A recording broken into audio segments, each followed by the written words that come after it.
Hello everyone, कैसे हो आप सब। आई होप आप सब अच्छे होंगे। तो आज की इस वीडियो में हम बात करेंगे एसआरबी नेट वेजिटेबल साइंस के पार्ट 19 के बारे में। पिछली वीडियो में हमने पार्ट 18 डिस्कस किया था, जिसका टॉपिक था आपका organic farming and protected cultivation. आज इस टॉपिक का आपका सेकंड पार्ट डिस्कस किया जाएगा। तो वीडियो में लास्ट तक बने रहिएगा, और वीडियो को लाइक नहीं किया तो जल्दी से लाइक कर दीजिए और चैनल को भी सब्सक्राइब कर लीजिए। चलते हैं फर्स्ट क्वेश्चन की ओर। फर्स्ट क्वेश्चन कह रहा है आपका, which of the following is an example of a physical barrier used for pest control in organic farming. तो ऑर्गेनिक फार्मिंग में कौन सा पेस्ट कंट्रोल के लिए फिजिकल बैरियर है? तो इसका राइट आंसर रहेगा use of fine insect nets over the crop. तो इसका राइट आंसर रहेगा ऑप्शन सी। नेक्स्ट है, the primary role of fan pad cooling system in greenhouse is to. तो ग्रीन हाउस में जो फैन पैड कूलिंग सिस्टम होता है, इसका क्या रोल होता है? ठीक है, तो इसका राइट आंसर होगा ऑप्शन ए, यानी कि ये क्या करता है, reduce temperature through the evaporate cooling. एक तरीके से जो गर्म हवा होती है वो ऊपर रह जाती है, और जो ठंडी हवा होती है वो नीचे बैठ जाती है। इससे जो कूलिंग, एक तरीके से जो हवा होती है जो एवेपोरेट हो जाती है, और इससे ही जो टेम्परेचर रहता है वो रिड्यूस होने लगता है। ठीक है, तो ये जो फैन पैड होता है एक कूलिंग का काम करता है इसमें, जो आपके ग्रीन हाउसेस होते हैं। नेक्स्ट देख लेते हैं। नेक्स्ट है आपका, which of the following is a key requirement for a vegetable to be classified, sorry, to be certified as organic. तो कौन सा के रिक्वायरमेंट होता है, यानी कि वेजिटेबल्स को सर्टिफाइड ऑर्गेनिक करने के लिए? ठीक है, तो इसमें राइट आंसर रहेगा आपका option C, it must be free from any pesticide and fertiliser residue. तो जो एक तरीके से जब सर्टिफाइड का, जो ऑर्गेनिक सर्टिफाइड का टैग दिया जाता है, तो उसी से वेजिटेबल्स को दिया जाता है जिसमें जो पेस्टिसाइड और फर्टिलाइजर फ्री रहती है। ठीक है, इसमें ना तो किसी अदर आपका पेस्टिसाइड का यूज होता है और ना ही किसी फर्टिलाइजर का यूज होता है। ठीक है, तो इसका राइट आंसर रहेगा ऑप्शन सी। इसमें ऑर्गेनिक वेजिटेबल्स में जितने भी आप फर्टिलाइजर या मैन्योर यूज करेंगे वो सारे बायो फर्टिलाइजर्स के रूप में करेंगे। ठीक है, नेक्स्ट है, what is the primary role of an ozone generator in a high tech greenhouse. तो हाई टेक जो ग्रीन हाउसेस होते हैं उनमें ओजोन जनरेटर का काम क्या, जो रोल होता है वो क्या होता है? ठीक है, तो इसका राइट आंसर रहेगा ऑप्शन ए। ये क्या करता है, to purify irrigation water and disinfect the air. यानी कि जो इरिगेशन का वाटर होता है उसको प्यूरिफाई करता है एक तरीके से, और जो एयर होती है, ग्रीन हाउसेस की एयर होती है, उसको क्या करता है, डिसइंफेक्ट करता है, जिससे कि इसमें कोई भी ऐसे इन्फेक्टिव कीटाणु या आपके जर्म जो है ना जा सके। ठीक है, जो आपका ओजोन जनरेटर होता है। अब नेक्स्ट देख लेते हैं। नेक्स्ट है आपका question number 5, which of the following is a microbial biopesticide use to control lepidoptera larva caterpillars.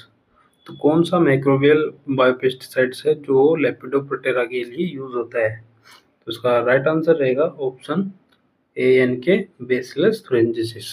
ये आपका ज़्यादातर जो कॉटन है, कॉटन में यूज किया जाता है आपके जो लेपिडोप्टेरा इंसेक्ट्स होते हैं। ठीक है, जो कैटरपिलर्स होते हैं उसके लिए यूज होता है। नेक्स्ट है आपका, the primary role of aeration in composting is to.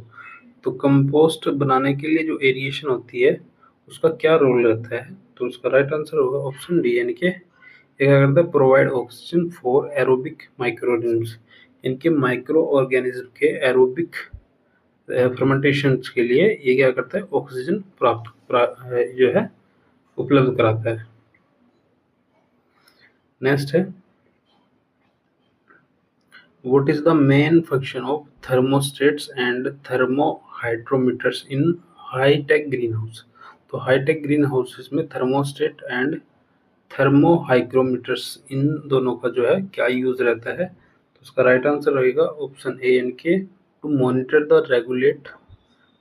Monitor and regulate temperature and humidity. यानी कि जो टेम्परेचर और ह्यूमिडिटी रहती है उसको मॉनिटर करते हैं और उसको रेगुलेट करते हैं, जो आपके थर्मोस्टेट और थर्मो हाइग्रोमीटर्स होते हैं। नेक्स्ट है आपका, which of the following is practice used to improve soil fertility in organic farming other than composting? तो इसका राइट आंसर रहेगा ऑप्शन ए, यानी कि growing and incorporating green manure crops. तो देखिए जितने भी ये क्वेश्चंस है आपके इसी प्रकार लेंथी क्वेश्चंस आपके नेट एग्जाम्स में आते हैं, ठीक है। नेक्स्ट है आपका what is the primary benefit of using grafting in protected vegetable cultivation? तो ग्राफ्टिंग का क्या यूज रहता है आपका प्रोटेक्टेड कल्टीवेशंस में? इसका राइट आंसर रहेगा ऑप्शन बी, यानी कि provide disease resistant and disease resistant from the rootstock, यानी कि जो रूट स्टॉक प्रोवाइड किया जाता है वो एक तरीके से उसका डिजीज रेजिस्टेंस होता है। नेक्स्ट है which of the following is a common method for creating liquid organic fertiliser? तो कौन सा कॉमन मेथड है जो क्रिएट करता है आपका लिक्विड ऑर्गेनिक फर्टिलाइजर के लिए? तो इसका राइट आंसर रहेगा ऑप्शन बी, यानी कि aerating a slurry of cow dung and urine in water. तो इसमें क्या होता है, जो आपकी गाय का गोबर होता है और उसका यूरिन होता है, उसकी एक स्लरी बनाई जाती है, इसका घोल बनाया जाता है, ठीक है, जो आपका लिक्विड ऑर्गेनिक फर्टिलाइजर्स के लिए यूज होता है। नेक्स्ट है आपका what is the role of CO2 generator? तो CO2 जनरेटर का क्या रोल रहता है in a protected cultivation environment में? तो उसका राइट आंसर रहेगा ऑप्शन डी। ये क्या करता है, to enrich the air with carbon dioxide for photosynthesis. तो फोटोसिंथेसिस के लिए क्या करता है, ये इनरिच करता है एयर और एयर को विद कार्बन डाइऑक्साइड के साथ। नेक्स्ट है which of the following is a method of nutrient management in organic farming? तो न्यूट्रेंट मैनेजमेंट का ऑर्गेनिक फार्मिंग में कौन सा मेथड यूज होता है? इसका राइट आंसर है ऑप्शन डी, यानी कि using bio fertiliser and compost. अब नेक्स्ट देख लेते हैं। नेक्स्ट है आपका which type of protected protected structure is most suitable for cultivating high value flowers and vegetables in a cold climate? कौन सा स्ट्रक्चर यूज होता है? तो इसका राइट आंसर रहेगा ऑप्शन डी, यानी कि climate control green house with heating system.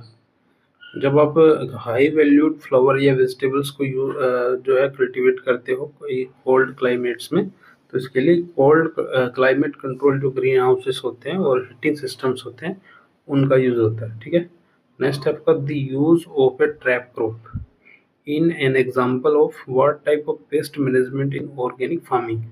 तो किस तरीके का जो है एक पेस्ट मैनेजमेंट है जो ट्रैप क्रॉप आप यूज करते हो? तो ये है आपका कल्चरल कंट्रोल, ठीक है।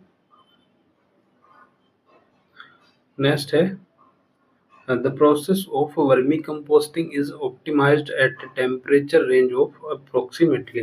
जो आप वर्मी कंपोस्ट बनाते हो तो उसके लिए ऑप्टिमम जो टेम्परेचर रखा जाता है वो रखा जाता है आपका 20 से 30 डिग्री सेंटीग्रेड के बीच। नेक्स्ट है which of the following is major advantage of protected cultivation for vegetable crops? तो किसका मेजर एडवांटेज यानी कि मुख्य विशेषता क्या रहती है जो आपकी प्रोटेक्टेड कल्टीवेशन होती है वेजिटेबल्स की? तो इसका राइट आंसर रहेगा ऑप्शन डी, यानी कि ये क्या करता है, higher yield per unit area और ऑफ सीजन प्रोडक्शन इससे किया जा सकता है। नेक्स्ट आपका which of the following is an example of an organic inputs used to correct calcium deficiency? तो इसमें कौन सा जो है ऑर्गेनिक इनपुट्स है जिससे जो कैल्शियम होती है उसकी डिफिशिएंसी को दूर किया जा सकता है? तो इसमें रहता है आपका जिप्सम। जिप्सम आपका सूत्र पता ही है आपको, CaSO4 इंटू 2H2O, ठीक है। ये आपका जिप्सम का फॉर्मूला होता है। इसमें कैल्शियम भी पाया जाता है आपका और फॉस्फेट भी, ठीक है। नेक्स्ट आपका what is the primary objective of a drip irrigation system in protected cultivation? तो इसका मुख्य उद्देश्य क्या रहता है ड्रिप इरिगेशन का प्रोटेक्टेड कल्टीवेशन में? तो इसका राइट आंसर रहेगा ऑप्शन डी, यानी कि ये क्या करता है, deliver to water and nutrient directly the plant root zone. तो ड्रिप इरिगेशन में जो आपका वाटर और आपका न्यूट्रिएंट्स दिए जाते हैं एक लिक्विड फॉर्म में, या आपके जो आपके रूट होती है प्लांट्स की उसके रूट जोन के पास ही दिया जाता है, ठीक है। इसमें एक ड्रिपर लगा रहता है, जैसे ये आपकी ड्रिपर नली है तो इसमें एक ड्रिपर लगा रहता है। ये क्या करता है, ड्रिप यानी कि बूंद बूंद करके आपके जो न्यूट्रिएंट्स होते हैं और वाटर होता है इरिगेशन के लिए, वो आपके जो रूट जोन होता है उसके पास ही देता है। नेक्स्ट आपका, which of the following is a practice used to prevent soil erosion in organic farming. तो ऑर्गेनिक फार्मिंग में सोयल इरोजन को दूर करने के लिए जो है, रोकने के लिए कौन सी प्रैक्टिस यूज की जाती है? तो उसका राइट आंसर होगा ऑप्शन डी, यानी कि planting cover crops during the off season. तो इसमें ज़्यादातर जो कवर क्रॉप्स होती है जैसे लोबिया वगैरह है, ठीक है, जो सोयल्स होती है उसको घेरे रखती है, ठीक है, कवर करके रखती है, इसलिए ऐसी ही जो क्रॉप्स होती है उनको यूज किया जाता है during the off season. Next है, the primary role of vermicompost was in organic vegetable farming in as a dash seed treatment या soil amendment या foliar spray for plant growth and pest control या weedicide। तो इसका right answer होगा, जो आपका vermi cast wash होता है इसका फोलियर स्प्रे किया जाता है प्लांट ग्रोथ के लिए और पेस्ट कंट्रोल के लिए। नेक्स्ट है आपका, Which of the following is a method of biological control using a predator insect? तो कौन सा जो है मेथड यूज किया जाता है बायोलॉजिकल कंट्रोल के लिए predator insect, using a predator insect? तो उसका राइट आंसर रहेगा ऑप्शन सी, यानी कि ये क्या करता है, releasing lady beetles to control aphids. तो इसमें जो बायोलॉजिकल एजेंट्स होते हैं, इसमें आपका जो लेडी बीटल्स होते हैं वो क्या करते हैं, जो एफिड होते हैं उनको खाते हैं, ठीक है। तो एफिड्स के कंट्रोल के लिए लेडी बीटल्स का जो है यूज करते हैं। नेक्स्ट है, what is the primary purpose of carbonation in some organic fertilisers? तो कार्बोनेशन का जो यूज होता है, पर्पस होता है ऑर्गेनिक फर्टिलाइजर्स में, वो क्या होता है? तो उसका राइट आंसर रहेगा option A, to increase the nutrient availability of rock phosphate. तो ये क्या करता है, रॉक फॉस्फेट की जो न्यूट्रिएंट अवेलेबिलिटी होती है उसको इंक्रीज करता है। नेक्स्ट है आपका, the primary role of a net house is to provide protection from. जो नेट हाउस होता है ये क्या करता है, प्रोटेक्शन प्रोवाइड करता है, किसमें, किसके लिए, सॉइल बोर्न डिजीज या नेमाटोड्स के लिए, फ्रॉस्ट एंड लो टेम्परेचर या हैवी रेनफॉल या फ्लडिंग के लिए, या हैवी विंड्स या हेल्थ के लिए। तो इसका राइट आंसर रहेगा ऑप्शन डी, यानी कि ये क्या करता है, एक प्रोटेक्शन प्रोवाइड करता है। जो नेट हाउस रहता है हाई विंड्स यानी कि तेज हवाओं और हेल्थ यानी कि जो ओलावृष्टि हो जाती है उससे बचाता है, तेज हवा और ओलावृष्टि से बचाता है आपका नेट हाउस। नेक्स्ट है, the term precision farming is most closely associated with. जो प्रिसिशन फार्मिंग होती है किससे जो है मोस्ट क्लोजली है, जो है रिलेटेड है, ठीक है। तो इसका ऑप्शन देख लेते हैं, प्रोटेक्टेड कल्टीवेशन है, ऑर्गेनिक फार्मिंग है, ट्रेडिशनल रेनफेड एग्रीकल्चर है, या आपका शिफ्टिंग कल्टीवेशन है। तो ये सबसे ज़्यादा जो रिलेटेड रहती है प्रोटेक्टेड कल्टीवेशन। प्रिसिजन फार्मिंग आपको पता ही है, इसमें जिसमें जीपीएस, जीआईएस, ठीक है, ये सिस्टम यूज होते हैं। ये ग्लोबल पोजिशनिंग सिस्टम होते हैं, ग्लोबल इंडक्शन सिस्टम, ये जो है टेक्निक्स यूज होती हैं आपकी प्रिसिजन फार्मिंग में। इसमें एक तरीके से इसको जो हिंदी में सटीक खेती भी बोला जाता है। इसमें सटीक तरीके से कितना न्यूट्रिएंट्स दिया जाता है, खेत में क्या क्या खराबी रहती है, टेक्निकल यानी कि वैज्ञानिक तौर पर सब चीज़ें देखी जाती है जो आपकी प्रिसिजन फार्मिंग रहती है। इसको प्रोटेक्टेड कल्टीवेशन से भी कहा जाता है।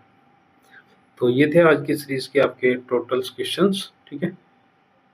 इसी प्रकार आपके जो इम्पोर्टेंट क्वेश्चंस बन सकते हैं आपके ऑर्गेनिक फार्मिंग और आपके प्रोटेक्टेड कल्टीवेशन से, एक पार्ट में आपके सारे कवर करा दिए जाएंगे, ठीक है। तो आप इसी तरह वीडियो को ज़्यादा से ज़्यादा सपोर्ट करें, हमारे चैनल को ज़्यादा से ज़्यादा सपोर्ट करें। हम इसी तरह आपकी जो सीरीज़ चल रही है बेसिक टू एडवांस सीरीज, उसका पार्ट जो है लाते रहेंगे और आपके जो तैयारी है ज़ोरों शोरों से चल रही होगी, ठीक है। तो नेक्स्ट वीडियो में मिलते हैं, तब तक के लिए चैनल को सब्सक्राइब नहीं किया तो जल्दी से सब्सक्राइब कर लीजिए और वीडियो को भी लाइक कर दीजिए। मिलते हैं नेक्स्ट वीडियो में, थैंक यू, धन्यवाद।